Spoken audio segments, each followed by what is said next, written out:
It is that time again. Like the World Cup and the Olympics, we have our every 4-year inauguration day for the country's president. 2025 inauguration day is come but not fully passed, although the event is done. Why this connects to mental health? Well, I guess because everything connects, really. Our outlook and opinion. There are probably a lot of opinions today. I'm not a very avid social media user, so I don't see the high impact ones very often. I usually just wait to see stuff that shows up in the news as important.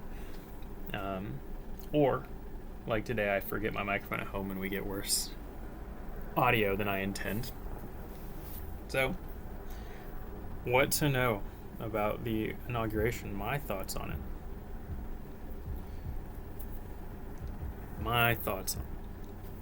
From a mental health perspective, from a therapist's perspective, as I pick all this hair off my sweater. Whether you are super excited or super anxious about this presidency, I would argue it really shouldn't change much of what you're doing every day. Because at the end of the day, the presidency, people will say it has a big effect on the country. Other people argue it really doesn't. To each their own, I guess. But at the end of the day, very few of you listening will ever meet the president. Very few of you listening will ever have a close connection with the president. And very few of you will actually feel a direct impact of the president, in my opinion. Again, that is few of you, which means some of you will for all those things. Policy gets enacted. You might not notice. If you didn't pay attention to executive orders and policies and things the president were doing, I would challenge you at the end of the year, don't pay attention to politics at all. Don't pay attention to anything throughout the whole year in the political world. And at the end of the year, tell me how your life is different because of things happening around you. Are your groceries cheaper or more expensive? Are your rights more abundant or more limited? What are your neighbors like? All these things, I would challenge you to tell me what big changes happened. And for some of you, you're going to say, hey, here's the direct impact of this. Immigration is probably a big one, depending on your background and your family. For other people, it's not.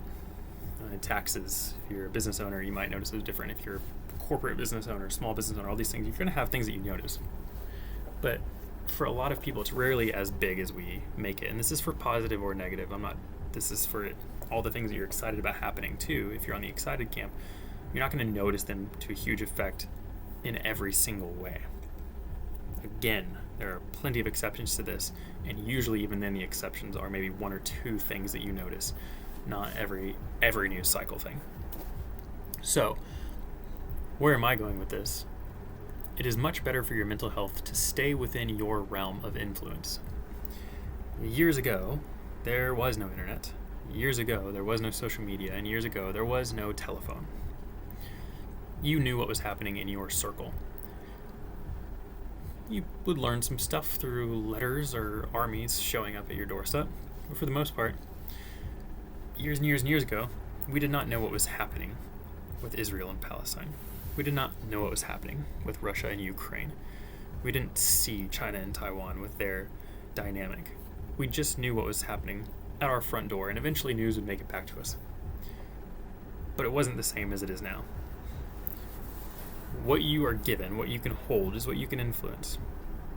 If you show up to work every day, you influence that space and you adapt that culture. You don't adapt to it necessarily. You probably do to some extent, but you influence it. You become part of that culture, and you bring a flavor to it. Same with your home, your friends, your hobbies. All the change that you want to see in this country. You really do have to start with making that change yourself. If you have opinions about reproductive rights, if you have opinions about immigration, if you have opinions about the economy, if you have opinions about anything political, you have to live that opinion in your own life and that belief. You have to act it out. We can't be hypocrites. We can't say these people need to do this, but I'm not going to do my part. Now, the thing is, whenever we do our part, that often comes at our own expense. By putting my foot forward, I might get stepped on, or I might get hurt, or I might be doing way more of the work than I should have to. The issue is if everyone thinks that way, then we're not really moving anything forward. Or if only people with something to lose put their foot forward, then we limit the amount of people who can make a difference. So again, if you're scared about policies, if you're anxious about things that might happen during this election, then you have to continue in your own life and in your small circle of influence, whether that's a YouTube channel like this with 70-something subscribers and not a ton of views.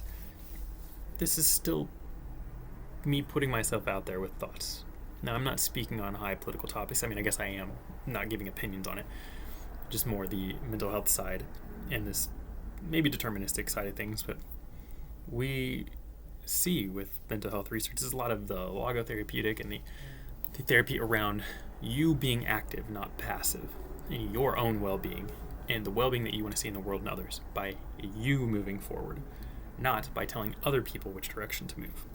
You move forward so that you can better improve your life and every other life that you touch. Throwing away trash on the street, saying hello to someone, smiling, asking how someone's doing. When you're given an opportunity to vote, doing that. When you're given an opportunity to help people without a voice have a voice, or to encourage someone, that you do that. That's what a lot of this is. It's not about, oh no, here's this president, that means everything. If you don't like the way the election went, or if you love the way it went, and you want to see more, you want to see less, then you need to be respectfully moving yourself towards that way. If you're in the camp of people who are excited about everything, don't sit back passively. You also need to push forward and say, yes, I'm excited about the next 4 years, and here's what I'm going to do to continue moving my values forward. And within all this, the more that we can do that, hopefully the more that we can learn from other people and combine these things. I actually believe that our country works really well with left and right wing thinking, but it has to mix. Usually people a little bit more left-leaning are more, I like the word progressive and conservative, because they are pushing to progress things. Conservatives conserve things. Creative versus maybe more logical and organizational. It's helpful for someone to be like, here's 100 ideas that I have, here's the progressive idea that I have. Then for someone else to say, why don't we pull back some of that? Because usually when we push a lot of things forward, there are some things that won't be good. But if we're always holding back, we miss good opportunity.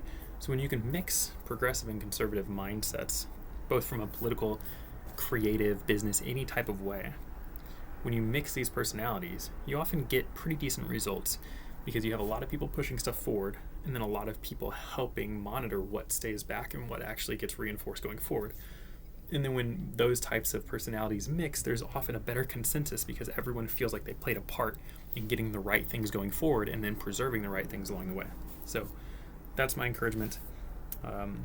It's one of many ways to maintain good mental health on either end of the spectrum with this, is to keep acting in accordance with your direction that you're supposed to be going, and to invite influence and to offer influence, and to move towards what you believe is the right thing, and doing that with others. So that's it. Happy Monday. As you know, I'm a therapist. Reach out with questions, inquiries, everything's in the description, and I'll look forward to seeing everyone next Monday. See ya.